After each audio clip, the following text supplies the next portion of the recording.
세월호 7시간 의혹에 대한 검찰 수사 결과에 대해서 한국당이 박 전 대통령을 옹호하는 듯한 논평을 내면서 논란이 됐습니다. 한국당은 새 논평을 내고 급히 진화에 들어갔습니다. 전문가 두 분 모셨습니다. 이종근 데일리안 논설실장 그리고 이종훈 정치평론가 두 분 나오셨습니다. 어서 오세요. 네, 안녕하십니까. 안녕하세요. 네, 불쌍하다라는 단어는 하루가 지나서 잘못했다라는 단어로 바뀌었습니다. 주제어 보시죠. 어제 그 세월호 7시간 논평이 좀 수정도 되고 조금 논란이 좀 되고 있는데 이게 혹시 당 공식 입장으로 보면 되는 건지 한 말씀 부탁드립니다. 그 부분은 우리 대변인의 좀 입장이 어제 밤에 나간 이후로 좀 우리 당의 입장이 최종 조율되지 못한 그런 부분이 있습니다. 상당한 내용을 소정해서 다시 나가도록 하겠습니다.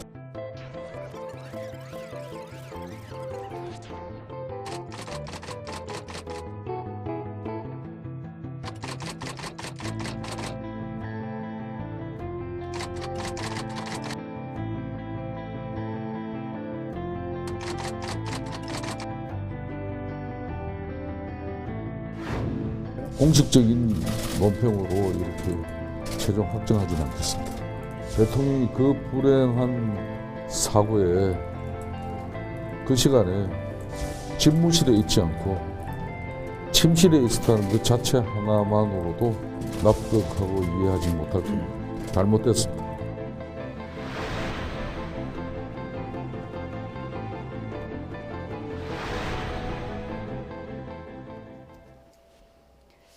한국당의 논평 논란, 홍지만 대변인의 논평이 논란의 시발점이 됐습니다. 먼저 그 어떤 내용인지부터 좀 보시죠.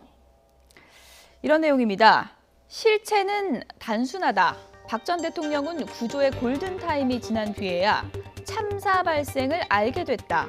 업무를 잘못했다고 탓을 했으면 됐지 7시간 난리 굿을 그토록 오래 벌릴 일이 아니었다. 이렇게 했고요. 그리고 박 전 대통령이 최순실 씨를 만난 것도 사전에 예약된 만남이었고 7시간을 두고 난무했던 주장들 중에 사실로 드러난 건 아무것도 없다. 광풍을 저지 못해 수모를 당하고 국정농단이라는 죄목으로 자리에서 끌려 내려온 박 전 대통령. 마지막 문장이 논란이 된 거죠. 인간적으로 불쌍하다. 이런 입장을 냈습니다. 이 논평이 한국당의 공식 홈페이지에 실렸기 때문에 많은 분들이 이것이 한국당의 공식 입장이라고 생각할 수밖에 없는 그런 정황이었는데요. 네. 당 홈페이지에 올라가는 과정에서 홍지만 대변인이 혼자 결정할 수 있는 건 아니지 않습니까? 아닙니다. 보통 당 예. 대변인이 이 논평을 할 때는 당 지도부, 최소한 당대표나 원내대표하고 상의를 하게 되어 있죠. 그런데 지금 보면 상의를 안 했다라는 예. 것이 당 지도부 입장입니다. 그러면 예를 들어서 소소하게 상의를 하지 않더라도 표현은 상의하지 않더라도 이런 방향으로 내겠다 정도의 어떤 뭐 공감대가 형성이 돼 있으면 그렇게 했는데 예. 표현에서 전혀 생각지도 못한 표현이 나온 게 아니냐 이런 정도는 유추할 수가 있겠죠. 예. 그러니까 대변인이 논평을 이렇게 쓰면 단어 하나하나까지 여러 사람이 이렇게 검증하는 절차가 좀 이게 정확히 마련되어 있는 건 아닌가 보죠? 뭐 이제 그래도 어느 정도는 이제 자율성을 좀 주는 거죠. 예. 대변인들끼리는 서로 이렇게 약간은 좀 존중해 준다고나 할까. 그런데 저는 이번 일은 이거는 굉장히 의도된 거라고 봅니다. 그러니까 친박계의 반란이다라고 저는 예. 규정을 짓고 싶고요.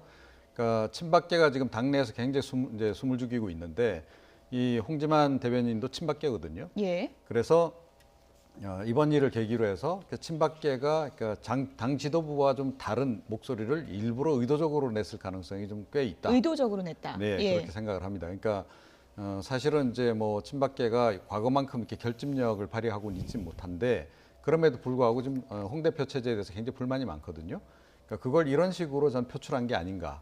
그렇게 유추해 볼 수 있겠다 이렇게 생각을 합니다. 예. 그러나 이제 김성태 원내대표는 오늘 정리를 했습니다. 이것은 당의 공식 입장이 아니고 홍지만 대변인의 개인 입장이다라고 이제 정리를 한 네, 거잖아요. 그렇습니다. 그건 사실 당 대변인이 어떤 논평을 했을 때 그걸 뒤집는 일은 거의 없어요. 왜냐하면 그렇게 뒤집을 경우는 사실 시스템, 그러니까 지도부 내의 시스템이 지금 붕괴돼 있다. 내지는 시스템이 작용을 안 했다라는 걸 치부를 노출하는 셈이거든요. 예. 웬만하면 거기에 대해서 그냥 해석을 달리하는 방향으로 끝내는데 아예 바꿨다는 건 사실은 굉장히 큰 어떤 이 시스템에 진짜 문제가 있는 것이죠. 예. 저는 아까 평론가께서 말씀하신 거랑 약간 생각이 다른 게 결집할 만한 어떤 그런 그 세가 형성은 되어 있지 않는데 개인적인 것이 아니냐. 홍진만 전 의원 같은 경우는 사실 지역구가 대구 달서구입니다. 대구 달서구라는 예. 것은 어쨌든 박 전 대통령의 정말 중심이거든요. 그렇기 때문에 자신은 지금 현직이 아닙니다. 그러면 어쨌든 총선을 예. 바라보고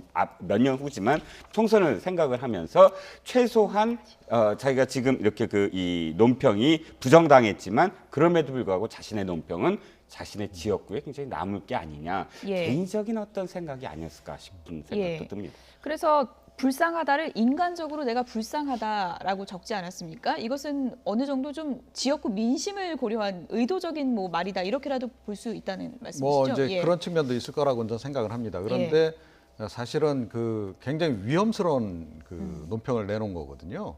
이건 굉장히 의도되지 않고서는 절대로 이런 논평을 내놓기가 어렵습니다. 예. 최근에 이제 당 지도부의 전반적인 기류를 보더라도 그렇고, 그러니까 이명박 전 대통령에 대해서는 옹호성 발언을 내놓지만 박근혜 전 대통령에 대해서는 명확하게 이렇게 선을 긋는 그런 입장이었다는 거죠. 예. 그래서 이제 제가 이제 일종의 반란이 아니냐라고 지금 이렇게 보는 거고요.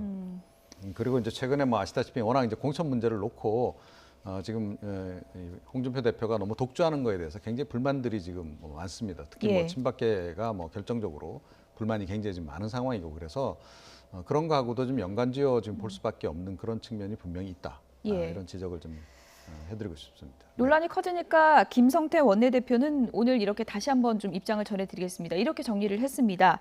홍지만 대변인 논평은 당의 공식이라고 확정할 수가 없다. 그리고 이제 대통령이 불행한 사고에 집무실에 있지 않고 침실에 있었던 것으로 나타나지 않았습니까?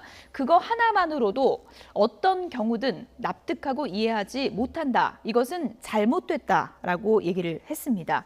그런데 이제 많은 분들이 좀 혼선을 느끼는 것이 네. 홍지만 대변인 논평과 전혀 결이 다른 장제원 수석 대변인의 이제 논평이 나왔기 때문인데요. 장제원 대변인은 전혀 다른 논조의 얘기를 했습니다. 그러니까 박근혜 전 대통령이 그 위급한 상황에서 늦게까지 침실에 있었던 것에 대해서 홍지만 대변인은 뭐 7시간 난리 구슬하더니 박근혜 전 대통령 인간적으로 불쌍하다라고 했는데 장제원 수석 대변인은 활기차게 일할 시간에 침실에 있었다는 그 사실만으로도 정말 할 말 없다.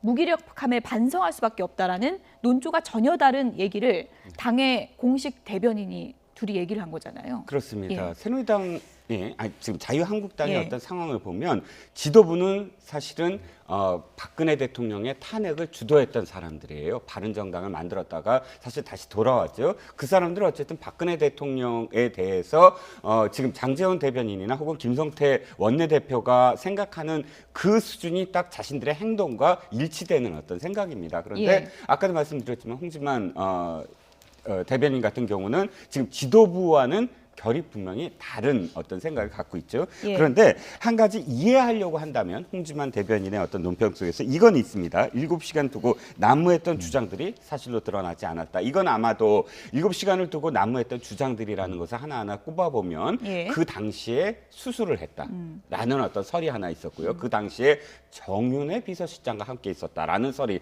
그거는 산케이 보도에 예. 있었고요. 또는 그 당시에 뭐 구술했다라는 이야기까지 그때 돌지 않았습니까? 예. 최소한 이런 것들은 밝혀지지 않았느냐라고 이해는 할 수 있는데 예. 사실 오늘 보도에 따르면 또 4시간이 비지 않습니까? 그렇죠. 그럼 또 그 4시간 동안 뭐 했느냐 이 얘기가 또 다시 나오니까 예. 사실 조금 부적절했다. 대단히 부적절했다라고 예. 보였습니다. 홍지만 대변인과 장제원 대변인의 그 논평 차이를 놓고 일각에서는 당내에서도 이런 시각 차이가 존재하는 걸 보여주는 게 아니냐라는 시각도 있습니다. 근데 이게 단순히 시각차의 문제가 아니고요. 예. 그러니까 시각차는 뭐 당연히 있는 거고 지금 제가 보기에는 이번에 이 논평 관련한 이런 어떤 법석을 떨게 된 이 경위 자체가 예. 지금 자유한국당의 지금 상황을 여실히 반영하고 있는 게 아닌가 이렇게 생각이 돼요. 그래서 당내 화합이 지금 전혀 안 이루어지고 있고 예. 당 지도부, 특히 홍준표 대표와 다른 당 중진 의원들 간에 또 이렇게 갈등도 상당히 있고 또 당내 이제 각 계파 간의 또 갈등도 굉장히 지금 극렬해지고 있는 이 상황 자체를 굉장히 반영한 이런 그 사건이다. 그래서 예. 이거를 그냥 그러니까 당 지도부가 이렇게 그냥 덮고 갈 문제가 아니다. 이거는 그러니까 빨리 뭔가 수습책을 만들지 않으면 안 될 것이다라고 저는 생각을 합니다. 예. 이 같은 한국당의 논평 논란에 대해서 민주당과 정의당에서는 이런 비판이 나왔습니다. 어떤 목소리인지 들어보시죠. 세월호 참사 당일 박근혜 전 대통령과 청와대 행적에 대한 검찰 수사 발표가 있었습니다. 차마 믿고 싶지 않은 충격적인 그런 결과가 나왔습니다. 너무나 참담한 심정이고 분노가 치밉니다. 참사 이후에도 박근혜 청와대는 국민을 지키지 못한 것에 대한 반성은커녕 자신들의 무능을 덮고 책임을 피하기 위해 진실을 조작하고 은폐하는 데만 급급했습니다. 박근혜 전 대통령과 모든 관련자들은 지금이라도 진실을 밝히고 재판에 성실하게 임해야 할 것입니다. 자유한국당의 어제 논평입니다. 이런 대통령을 불쌍하다고 논평하는 자유한국당의 인식이 불쌍합니다.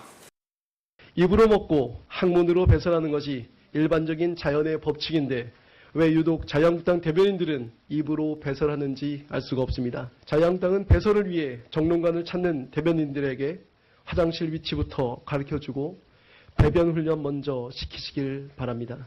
정론관은 배설을 위한 화장실이 아니기 때문입니다. 앞으로도 박 전 대통령 관련 수사 결과가 이렇게 계속 나올 텐데 이 네네. 부분에 대해서 한국당도 일종의 좀 스탠스를 정리할 필요가 있을 것 네, 같습니다. 그렇습니다. 말씀하셨듯이 한국당은 지금 사실 박근혜 대통령과는 좀 이렇게 그 거리를 두겠다라는 예. 것이 지도부의 생각인 건 맞습니다. 자, 태극기 집회가 사실 연합을 하고 있어요. 연합 집회를 하는데 그 연합 집회가 성사된 건 예. 박근혜 대통령의 석방을 요구하지 말자, 박 대통령의 이슈를 하지 말자. 예. 그러면서 사실 대북 이슈로 연합을 하고 있거든요. 거기에 이제 한나라당, 그러니까 자유한국당도 사실은 같은 어떤 그 궤를 같이 하고 있다가 예. 이번에 홍준만 대변인의 이 논평을 빨리 수습하는 이유가 바로 거기에 있습니다. 그래서 예. 아마도 이 문제는 아마 이 정도로 해서 선을 긋기로 끝나지 않을까 싶습니다. 예, 이번에는 이렇게 이제 봉합은 한 건데 아무래도 지방선거 다가오다 보면 또 한국당의 텃밭, 뭐 대구 쪽도 민심을 고려하지 않을 수 없을 거고요. 이런 점에서는 한국당이 좀 고심이 있을 것 같습니다. 네. 그런데 이제 이게 봉합이 잘 될지 모르겠어요. 제가 보기에는. 예. 그러니까 이게 그냥 뭐 해프닝으로 끝나는 게 아니고 조금 더 구조적인 문제가 지금 배경에 깔려 있기 때문에 특히 이제 공천 뭐 계속 진행되는 과정에서 오히려 잡음은 더 지금 더 많이 지금 예. 불거져 나오고 있단 말이죠. 그래서 이거를 제가 보기에도 해법이 좀 쉽지 않을 것 같아요. 그러니까 홍준표 대표가 뭔가 어떤 좀 당내에서 소통을 좀 강화하는 수밖에 없다. 그러니까 이번에 이제 대변인 그 홍지만 대변인의 것을 이제 이렇게 완전히 논평을 바꾸는 식으로 이렇게 대처를 했단 말이죠. 이것도 예. 사실은 제가 보기엔 굉장히 이례적인 일이에요. 그리고 이렇게 되면 홍지만 대변인은 사실은 굉장히 좀 이렇게 상황이 정치적으로도 굉장히 곤란해지는 겁니다. 예. 그런데 어떻게 보면 그런 그 민망함을 줘가면서까지 이렇게까지 했어야 되는가 하는 그 부분도 좀 생각을 해야 될 것 같고요. 그래서 일단 당내 분란을 어떻게든 좀 해결할 수 있는 길을 빨리 찾아야 할 것이다. 예. 그러지 않으면 제가 보기엔 이런 일이 간헐적으로 앞으로도 계속 벌어질 가능성이 없지 않아 있다 이렇게 생각을 합니다. 예. 이번에 논평 논란을 겪은 한국당이 최근에 울산 경찰과 상당한 좀 신경전을 벌이고 있는 그런 상황이죠. 오늘 법사위에서는 이런 얘기가 나왔습니다. 함께 들어보시죠. 그 부산지방항공청 거기가 국토부 다 그 산하죠? 예. 근데 그 뭐 울산에 우리 홍준표 대표 보안 검색 안 하고 거기 지나갔다고 그걸 도와준 직원들을 또 수사 의뢰를 했어요? 그게 이제 항공법상 그게 이제 위반 사항이기 때문에 그 지적을 한 것으로 알고 있습니다. 참. 그래서 그 야당 대표를 이렇게 하면서 이렇게 다른 길로 가라고 했는데 그 길을 수사 의뢰를 하면 그러면 그 홍준표 대표는 또 그 낯이 뭐가 돼요? 어디 그냥 다니지도 말라는 거예요. 이제 야당은. 그렇게 말씀하실 상은 아니신 것 같고요. 저도 이제 여기 와서 보니까 항공법은 생각보다 굉장히 엄격하더라고요. 우리나라 아, 법의 그렇게 규정은 엄격해서 그렇지만 이번에 딱 아주 홍준표 대표 할 때 그냥 아주 시범 케이스로 한번 한 거예요? 제가 어떤 사람들이 평상시에 이 항공 정말 규정을 그거는 안 좀 지키는지 어떻게 모르겠는데요. 염치 좀 있으세요. 예? 그렇게 할 수 아니 있는 그러면 상황이 여태까지 아닌 걸로 그러면 알고 있습니다. 국회의원들이 한 번도 이거 위반한 적 없고 요번에 홍준표 대표만 딱 걸린 거예요? 제가 그것까지는 자세히 잘 모르겠는데요. 제가 보고 받기로는 그렇잖아요. 이게 보기 뭐예요? 이게 정말 창피스럽고 말이야. 아유 정말 이건 이 대한민국에서 정말 야당 의원 서러워서 못 해먹겠습니다. 에이 그만둬요. 아니 이거는 항공보안법 답변 필요 위반이기 없습니다. 때문에요. 예. 예. 자, 조영철 의원 질의하시기 바랍니다.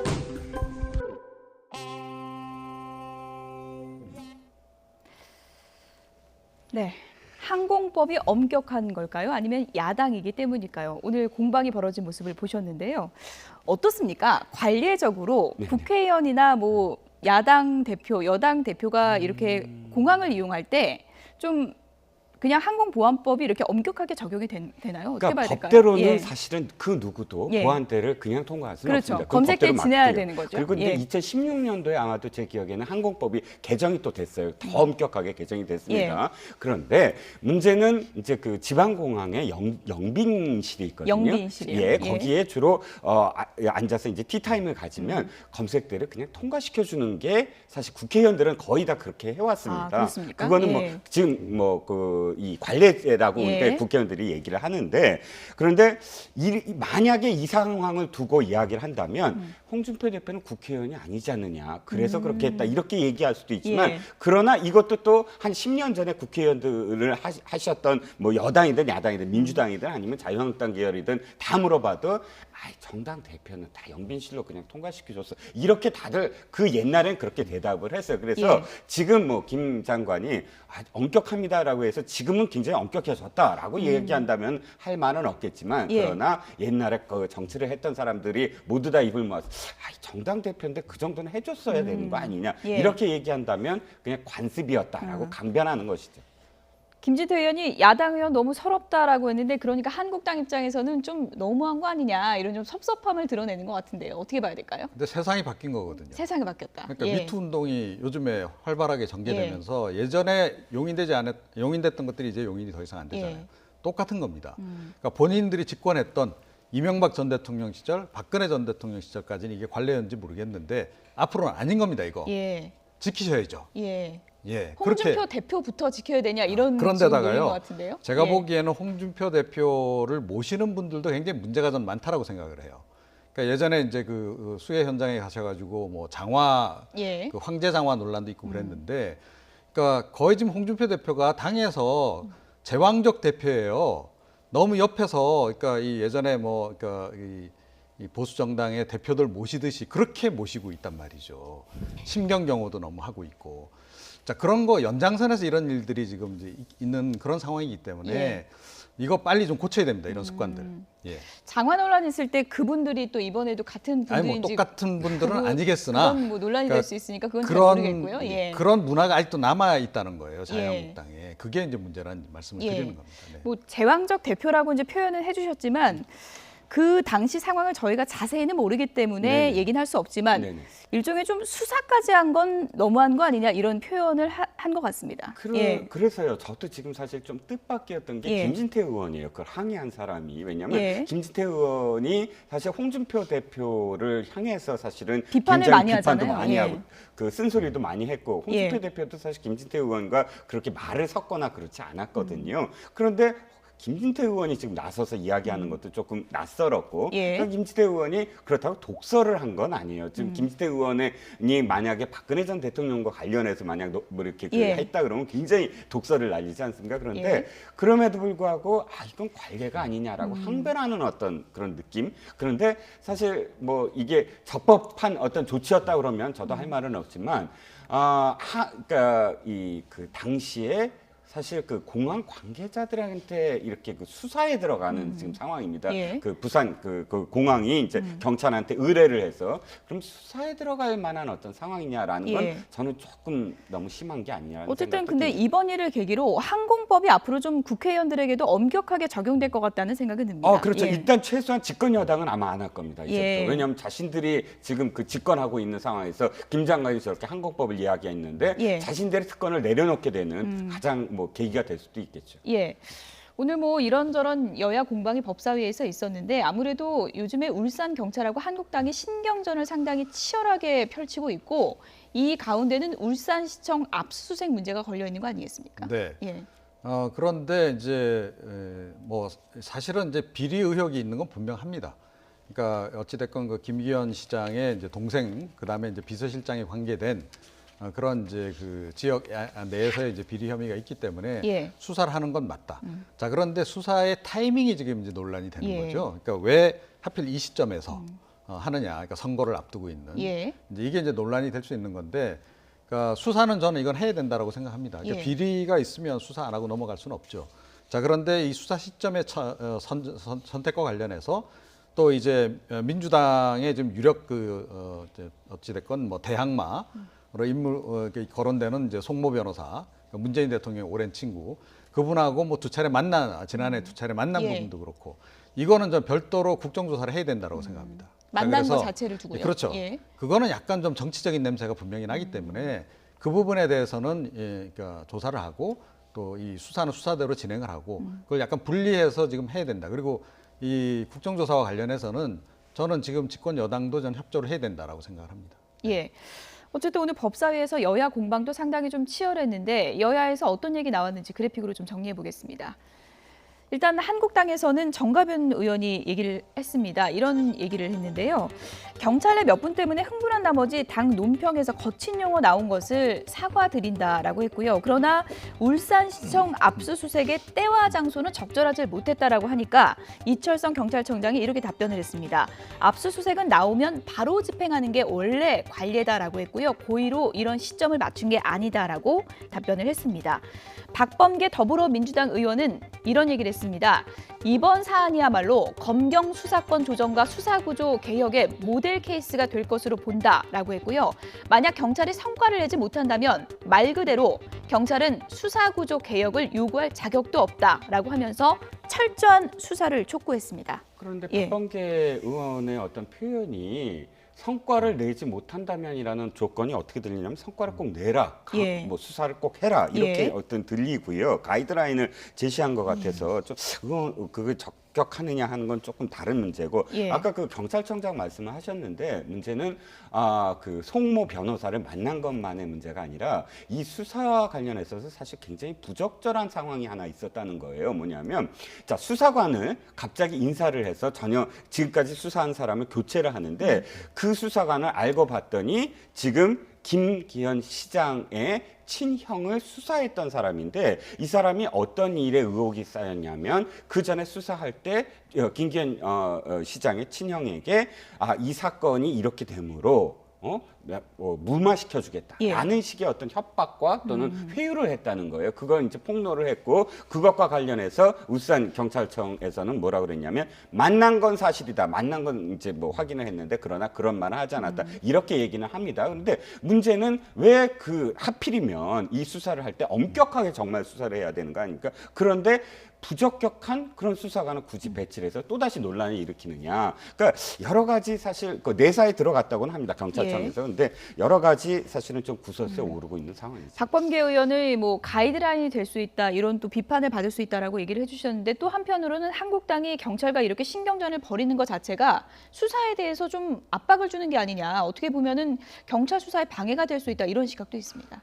그렇죠. 그러니까 이제 정치적으로 이제 그렇게 이제 몰고 가는 그런 측면이 있습니다. 그러니까 김기현 시장과 관련한 어찌됐건 그 측근들 그다음에 동생의 이제 비리 의혹이 불거진 건 사실인데 예. 이제 이것이 자칫 지방선거에서 이제 악재로 작용할 가능성 때문에 예. 수사를 어찌됐건 좀 지연시키거나 그러고 싶은 심정이 좀 있겠죠.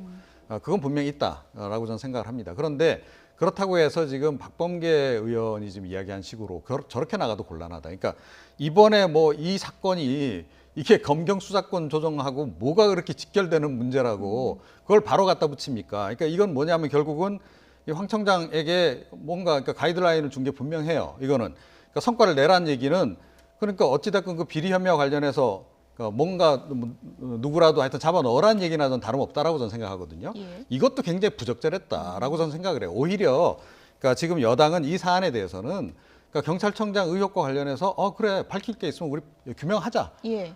저는 오히려 나가야 한다라고 저는 생각을 합니다. 예. 상당히 좀 지방선거 앞두고 있기 때문에 이 문제가 좀 예민하고 민감한 문제가 될 수 있는데 공교롭게도 이런 시점에서 황운하 울산 경찰청장이 지금 또 접대 골프 의혹 때문에 구설수에 올라 있잖아요. 네, 그렇습니다. 아까 말씀하셨던 송모 변호사 건은 사실 굉장히 오래전부터 얘기가 돼 있었던 거고 또 수사관 문제도 압수수색 이후에 터진 건데 사실 이 문제가 이제 세 번째 이야기입니다. 접대 골프가 이 경찰과 관련된 유관기관의 사람들과 함께 골프를 쳤다. 골프를 친 것 자체도 사실은 굉장히 부적절한데 결국은 그것을 골프 비용과 관련해서 자신이 내지, 그러니까 그 관계자가 냈고 나중에 자신이 현금으로 그걸 보전을 했다지만 현금은 증명할 방법이 없는 것이고 지금 이것과 관련해서 사실 경찰청에서 내사에 들어간 걸로 압니다. 그러니까 이런 것들이 겹쳐지다 보니까 사실 이 수사 자체가 수사가 아무리 독립적으로 하고 있다고 하더라도 수사에 사실 이렇게 해가 될 수밖에 없는 게 아니냐 해서 골프차 때는 앞으로도 계속 논란이 커지지 않을까 싶습니다. 이번 사안이 상당히 좀 복잡하게 돌아가는 그런 양상으로 가고 있는데 일단 황운하 총장 해명도 저희가 좀 전해드리겠습니다. 돌아가는 차 안에서 왜 상의도 없이 계산을 했냐라고 하고 내가 15만 원을 돌려줬다 이렇게 이제 해명을 했습니다. 예, 그러니까 이제 공직자로서 나는 이제 최선을 다했다라고 지금 이야기를 지금 하고 있는 거죠. 자, 그런데 이제 사실은 이 골프 부분 왜 이분들하고 골프를 쳤는지 그 부분에 대해서는 사실은 약간 논란이 분명히 있습니다. 그리고 그러니까 이 황 청장 같은 경우에는 그 동안에 이제 그 굉장히 그 발언들을 많이 내놨잖아요. 검경 수사권 조정 관련해서 특히 정치권을 향해서도 발언을 내놓고 했는데 제가 보기에는 경찰 내부에 있는 그 몇 안 되는 굉장히 좀 정치적인 성향이 강한 경찰 같다. 제 느낌은 일단 그렇다. 그래서 앞으로 좀 본업에 좀 충실하시면 좋을 것 같다라는 생각을 해요. 그리고 그러니까 뭐 그럴 가능성은 없겠습니다만 그 여당 쪽에서도 그러니까 이 부분이 너무 정치적인 발언을 내놓는 부분에 대해서는 오히려 부담으로 제가 보기에는 결국은 작용할 가능성이 높기 때문에 좀 자제를 시키는 게 차라리 좋지 않겠는가. 이 분명히 어찌됐건 뭐 정부에 일하는 분이잖아요. 그렇기 때문에 공직자로서 그러니까 좀 그 과도하게 정치적인 발언을 내놓는 부분에 대해서는 조금 이 주의도 좀 주고 그럴 필요가 좀 있다 이렇게 생각을 합니다. 어쨌든 뭐 접대 골프 문제는 지금 의혹이고요. 아직 해명이 뭐 사실 여부가 명확히 드러난 게 아니기 때문에 지금 더 수사가 필요하다는 부분을 명확하게 이제 전해드리고요. 조금 전에 뭐 정치적인 성향이 있다라고 이제 개인적인 의견을 전해주셨는데, 그러니까 그러니까 제가 아무래도 정치 평론가다 보니까 그러니까 그런 관점에 자꾸 이렇게 눈에 띈다는 거죠. 앞으로 이 부분이 좀 어떻게 정리될지 이렇게 이제 복잡하고 민감할수록 원칙에 의해서 모든 게 좀 해결이 되는 게 중요하지 않을까 그런 생각이 듭니다. 한국당 내부 문제를 보면요. 지금 지방선거 앞두고 공천 잡음도 상당한 것 같습니다. 안상수 시장이 어떻게 보면은 한국당과 참 오랜 인연이 있는 분인데요. 무소속 출마를 하겠다 이렇게 오늘 밝혔어요. 그렇죠. 오랜 인연 사실 정도가 아니라 당대표를 역임하신 분 터줏대감 이렇게 표현해도 됩니까? 터줏대감. 뭐 저는 이렇게 표현하고 싶습니다. 당대표라면 어쨌든 당대표였고요. 그리고 지도부 아닙니까? 그러면 당을 이끌었던 사람이라면 사실 당을 떠나서 무소속으로 나온다면 자신이 몸담았던 당에 사실 칼을 들이대는 거나 마찬가지거든요. 그래서 그것이 적절하나 여부를 떠나서 사실은 왜 그랬느냐를 또 들여다봐야 되는 것이고 근데 여기서 왜 그랬냐를 들여다보니까 홍준표 대표와의 악연이었다. 두 분이 유명하다면서요, 여의도에서. 그럼요. 너무너무 유명하죠. 그러니까 사실 그 검사로서는 17기와 24기로 사실 안상수 시장이 앞서죠. 그러니까 7기 정도의 어떤 차이가 나는 대선배인데 사실은 홍준표 대표도 선배라고 인정을 안 하고 안상수 전 대표도 홍 대표를 후배라고 인정 안 하는 서로 그렇게 앙숙이 된 어떤 사이. 그런데 말씀하셨듯이 그 당대표 선거에서부터 이 일이 시작이 됐다라고 보여집니다. 당대표 선거에서부터 그러니까 8년 전 얘기를 지금 하시는 것 같은데요. 저희가 타임머신을 타고 8년 전으로 가보겠습니다. 악연이라고 하는 두 분이 이른바 개 소송 공방을 치열하게 벌여서 상당히 좀 화제가 됐던 적이 있습니다. 그때로 돌아가 보시죠.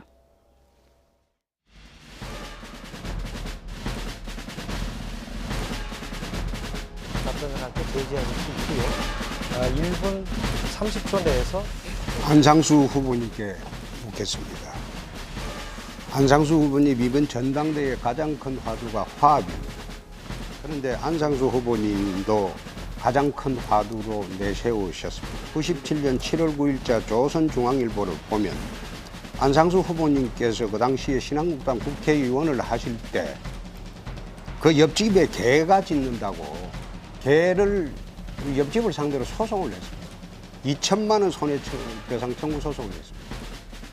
자기 지역구의 옆집 사람과도 개소리 때문에 화합 못하는 분이 어떻게 당내 화합, 국민 통합을 하시겠다는 건지 답변해 주시고.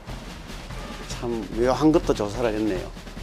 이거는 다 그 언론에 나온 이야기입니다. 제가 답변하겠습니다. 네. 거기 그 당시 우리 애가 고3입니다. 근데 단독주택에 살고 있는데 바로 옆집에 개를 10마리 키웠습니다.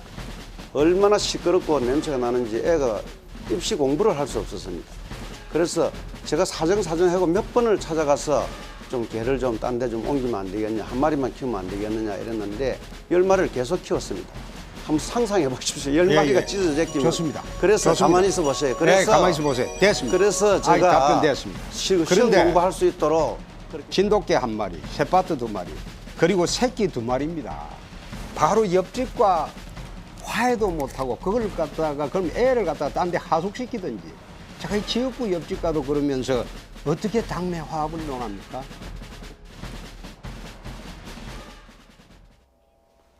저 공방이 악연의 시작이었습니다. 그러니까 8년 전에 개 소송 공방을 벌인 두 분, 저때 누가 이긴 겁니까? 안상수 이제 전 대표, 근데 예. 이제 지금 현 시장이 그때 이제 이겼죠. 예. 자, 그런데 이제 그 최고위에 들어가서도 저렇게 계속 갈등을 빚었습니다. 그리고 가장 결정적으로는 2014년 이제 지방선거 때, 그러니까 저 홍준표 대표가 이제 사실은 재보선으로 이제 당선된 이후에 예. 2014년 이제 지방선거 때 다시 이제 경남 도지사에 도전했을 때 이 안상수 창원시장이 또 반대편 후보를 또 지원을 했죠. 예. 그리고 사실은 그러다 보니까 두 분이 공식적으로 만나야 될 자리에서도 서로 회피하는. 그래서 이제 경남지사가 이제 주재하는 시군 협의회 예. 그런 거에도 단 한 차례도 안 갔다는 거 아닙니까, 안상수 예. 시장이. 이제 그런 정도로 계속 냉랭한 관계를 사실은 좀 유지해 왔죠. 네. 예. 두 분이 그러니까 당에서 같이 이렇게 지낸 적도 있고 인연이 상당히 깊은데 그만큼 서로를 또 잘한다고 할 수 있겠네요. 그럼 예. 잘 알죠. 너무 평행이론이라고 하죠. 너무 똑같은 어떤 삶을 궤적을 가진 사람들을. 예. 자, 똑같아요. 15대에 신한국당으로 해서 국회에 이제 들어와서 18대까지 사선을 똑같이 합니다. 예. 그리고 당대표도 앞서거니 뒤서거니 똑같이 하고요. 예. 또 18대에 똑같이 또 낙선함 19대에서 이제 그 경선에서 떨어져서 둘 다 낙향을 해요. 똑같이 경남으로 예. 낙향을 해서 지방선거로 나옵니다. 거기까지는 이제 똑같았는데 문제는 이것까지 똑같아요. 지금 왜 서로 이렇게 이 무소속으로 나오게 되냐면 사실 창원시장 안 시장 예. 입장에서는 자기가 지금 지지율이 굉장히 높게 나타난다고 예. 생각을 하거든요. 예. 여러 가지 어떤 예. 사전 지지율이 승산이 있는데, 승산이 있는데 공천을 안 주는 거잖아요. 지금 지금 경남 예. 전 경남 부지사 예. 그러니까 홍 대표의 최측근이죠. 경남지사 할 때 그렇군요. 최측근을 예. 정무부지사를 지금 전략 공천을 해버린 거예요. 예. 그러니까 어떻게 측근을 그렇게 내리꽂을 수 있느냐. 예. 근데 이 일도 사실 조금 비슷해요. 옛날에 당대표 시절에 안상수 대표 시절에 측근을 대변인을 임명하거든요. 예. 그러니까 홍 대표가 어떻게 측근을 대변인을 임명하느냐 하면서 예. 자리를 박차고 나가거든요. 예. 그러니까 두 분이 사실은 계속 비슷비슷한 어떤 상황이다라고 보여지는 예, 비슷비슷한 상황이다. 그러니까 서로 똑같다. 그러니까 안상수 시장 입장에서는 지금 홍 대표를 비난할 자격이 없다 이렇게 봐야 되는 건가요? 어떻게 보십니까? 아닙니까? 사천 논란을 어떻게 봐야 됩니까? 글쎄요. 그러니까 뭐 이제 두 분이 지금 연세가 그렇게 어린 나이들이 아니잖아요. 그리고 또 안상수 시장 같은 경우에는 8살 나이가 더 많습니다. 예. 그러면 사실은 이제 선후배 사이로 이렇게 서로 존중해지면서 이렇게 지낼만 한데 두 분 사이는 이제 그렇지 못했던 악연이 계속 이제 예. 이어져 온 거고요.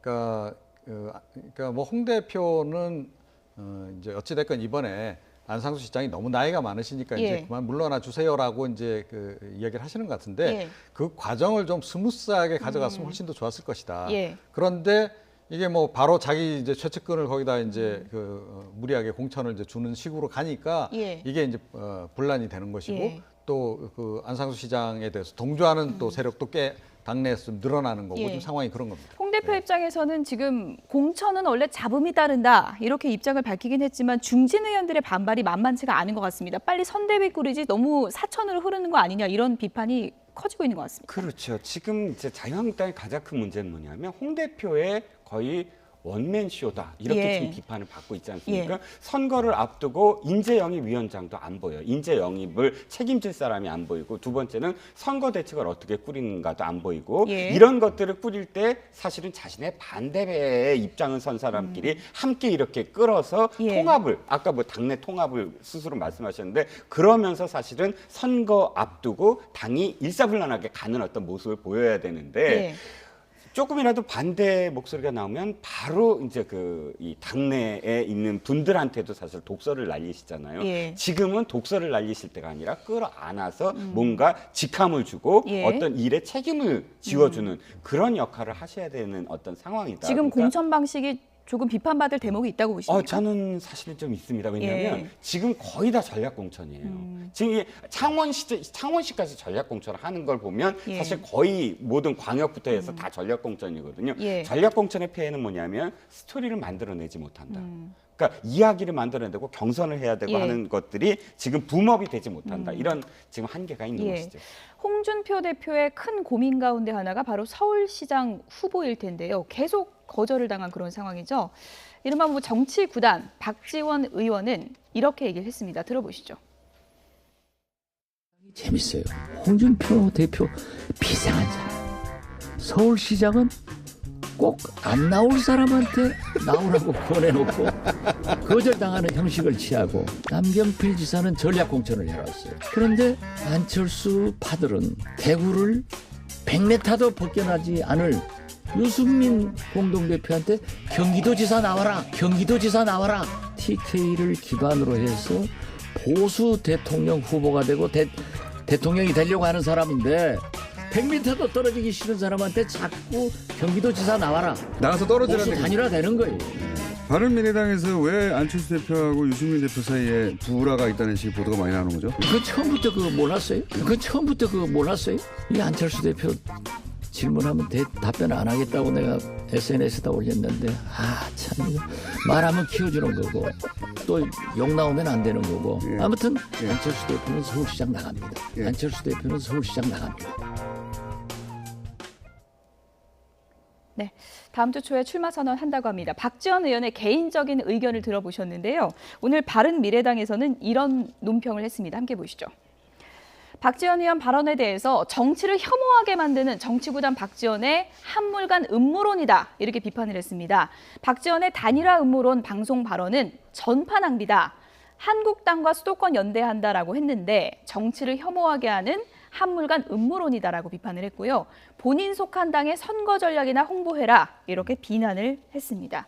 이종훈 평론가님, 네. 그러니까 박지원 의원의 개인적인 생각이긴 하지만 홍 대표는 서울시장 안 나갈 사람만 찾아다닌다. 왜 그런지 모르겠다라고 했거든요.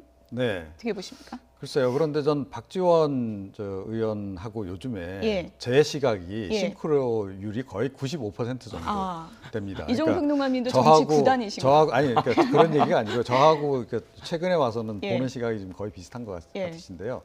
그러니까 홍 대표가 2인자를 안 키우려는 것 같습니다. 그게 좀 명백한 것 같고. 2인자를 안 키우려 한다. 그러니까 본인하고 차기 대선에서 경쟁이 될 만한 사람을 일단 키우지 않는다. 그래서 서울시장 후보에도 그렇게 보니까 열성을 보이고 있지 않다라는 게 이제 제 생각이고요. 이제 그런 과정에서 또 다른 지역에는 지금 자기 사람 심기를 너무 좀 과도하게 하고 있다. 제가 보기에는 그 2016년 총선 때 뭐 이른바 진박 공천 논란이 있었는데 그때보다도 오히려 더한 것 같아요. 요즘에 전행의 수준이라고 하는 것이. 그래서 제가 앞서 제왕적 대표에 가깝다라고 제가 말씀을 드렸던 건데 이게 뭐 본인으로서는 워낙 당내 이제 조직 기반도 약하고 하니까 이번 지방선거를 통해서 어떻게든 그러니까 자기 사람을 이제 심어보겠다 이제 이 의지를 지금 불태우고 있는 건데 이게 너무 과하다. 그러다 보니까 전체 선거가 좀 위험해질 정도에 지금 봉착을 한 거다. 그러니까 그 심각성을 좀 빨리 인식을 하고, 그러니까 지금 당 중진들 얘기도 좀 귀담아 들으셔야 하지 않을까 이렇게 생각을 합니다. 안철수 인재영입 위원장이죠. 다음 주 초에 출마 선언한다고 합니다. 이제 마음의 결정을 한 것 같은데 이렇게 되면은 뭐 7년 만에 빅매치가 되는 거잖아요. 그렇습니다. 이제 사실 자유한국당이 거의 이 후보를 내지 못한다고 가정을 할 때 거의 1대1 구도가 되지 않겠느냐. 여타 뭐 후보들이 나오겠지만 그러면 보나마나 이제 양보론이 다시 나올 테고 또 이제 안철수 대표가 갖고 있는 어떤 또 상징성 이런 것들 바람이라든지 구도 이런 것들이 사실 굉장히 다른 방향으로 사실 갈 겁니다. 지금과는 다른. 왜냐하면 지금은 아직 바람이 불지 않고 있는데 선거에 직면할수록 1대1 구도의 어떤 효과가 나타날 거예요. 그러면 스스로 들은 부인하겠지만 나중에 자유한국당이 후보를 내지 진짜 공식적으로 내지 않을 가능성도 크고 그러다 보면 각각 이 지역마다 자연스럽게 단일화가 되지 않느냐. 당과 당이 공식적으로 단일화를 얘기하지 않았어도 그러면 사실 뭐 박지원 의원이 말씀하신 대로 이게 단일화의 어떤 수순 아니냐 그리고 보수의 어떤 표를 직결하지 않겠느냐 이건 사실은 뭐 숙명처럼 지금 가고 있는 게 아니냐 싶습니다. 안철수 전 대표가 이제 결심을 해서 내가 나온다라고 하니까 민주당 경선 주자들도 마음이 급해졌습니다. 안철수가 나온다면 내가 적임자다 이렇게 주장한 분이 있습니다. 들어보시죠. 안철수 후보 출마가 가시화되면 가장 유리한 사람은 우상호 후보다. 저는 그렇게 생각합니다. 박원순 시장님은 안철수 후보에게 빚진 게 있기 때문에 아무래도 좀 방어적, 수세적 선거운동을 펼칠 수밖에 없는 약점이 좀 있습니다. 박원순 시장님이 안철수 후보를 공격하면 야박해 보이지 않겠습니까? 근데 우상호 후보는 안철수 후보에게 빚진 게 없습니다. 오히려 그분의 정치 행태에 대해서 가장 심각한 문제인식을 가지고 있는 사람이 저입니다. 아마 안철수 후보와 맞서서 가장 공세적으로 토론하고 공세적으로 선거운동을 할 사람은 우상호가 유일하다. 저는 또 그렇게 보고 있는데 안철수 나와라. 우상호가 대적하겠다. 안철수 나와라. 내가 적임자다. 같은 생각이신가요? 글쎄요. 근데 뭐 이제 후보로 나오면 누구라도 저렇게 얘기할 수밖에 없는 거죠. 그러니까 근데 우선 우상호 의원이 헤어스타일이 바뀐 게 황돈에 띄입니다. 그러니까 좀 더 스마트해 보이기 위해서 굉장히 노력을 많이 하는 것 같고, 그러니까 지금 이제 박원순 시장이 어찌 됐건 뭐 어떤 그러니까 물러나주기를 바라는 이제 그런 마음이 있죠. 우상호 의원도 그렇고 박영선 의원도 이제 그런 겁니다. 그래서 이제 그것을 이제 그런 측면에서 이제 사실은 약간 프레임을 걸고 있죠. 그러니까 양보 프레임을 이제 걸고 있는 겁니다. 그러니까 예전에 이제 박원순 시장이 어찌됐건 안철수 전 대표의 양보로 이제 어찌됐건 이제 서울시장이 됐기 때문에 이번에 안철수 후보가 나오면 역으로 이제 양보를 요구할 가능성이 높다. 그랬을 때 과연 대항을 할 수 있겠는가 그 얘기를 하는 거죠. 그런 측면에서 내가 더 적임자다라고 이제 그런 얘기를 지금 이제 하고 있는 건데 글쎄요. 저게 얼마나 좀 설득력을 할지 모르겠습니다. 우상호 예비후보뿐 아니라 박영선 예비후보도 안철수가 나온다면 내가 적임자다 이렇게 이제 주장을 하고 있습니다. 입장을 저희가 좀 모아봤습니다. 민주당 경선 상당히 좀 열기가 달아오르고 있는데요. 우상호 후보 제가 조금 전에 전해드린 것처럼 안철수에게 빚이 없는 내가 유리하다라고 했고요. 박영선 예비후보는 지난 2012년 대선 후보 단일화 협상팀장 경험을 해봤기 때문에 내가 누구보다 안철수 후보 잘 알고 있다. 유연한 대응이 가능하다라고 주장을 하고 있습니다. 박원순 시장은 좀 이제 앞서가고 있는 그런 여론조사에서 그런 추세인데요. 누가 경쟁력 있는지는 당원과 서울 시민이 판단할 것이다. 이런 입장을 견지하고 있습니다. 일단 경선 결과를 봐야겠지만 지금은 이제 박원순 시장이 조금은 유리한 판세다라는 분석이 대다수잖아요. 네, 그렇습니다. 만약에 이렇게 돼서 안철수 대 박원순 구도가 된다면 이것은 리턴 매치가 되고요. 어떻게 보십니까? 어떤 프레임이 짜여질까요?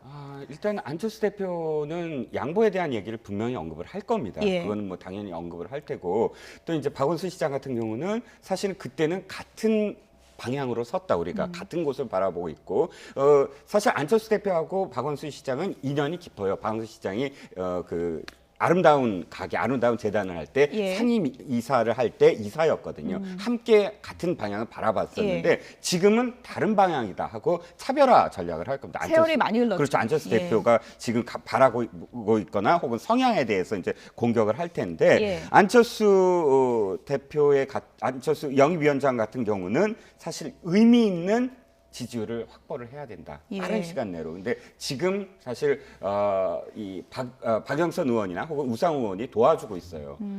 지금까지는 사실은 1위인 박원순 시장을 공격하고 있었거든요. 예. 근데 아직 출마 선언도 하지 않은 안철수 대표의 대항마는 나다라고 이야기하면서 안철수 전 대표를 지금 굉장히 붐업시켜주고 있는 예. 효과거든요. 그만큼 자기가 이번에 나오면 어느 정도의 어떤 바람을 일으킨다라는 자신감이 있다는 얘기인데. 어쨌든 뭐 정치 생명 걸었다고 봐야 되는 거죠. 그렇습니다. 예. 안철수 영입위원장이 다음 주 초 월요일쯤에 이제 출마 선언을 한다고 하는데 출마의 변을 어떻게 밝힐지도 좀 기다려 보도록 하겠습니다. 이종근 데일리아 논설실장, 이종훈 정치평론가 두 분이었습니다. 고맙습니다.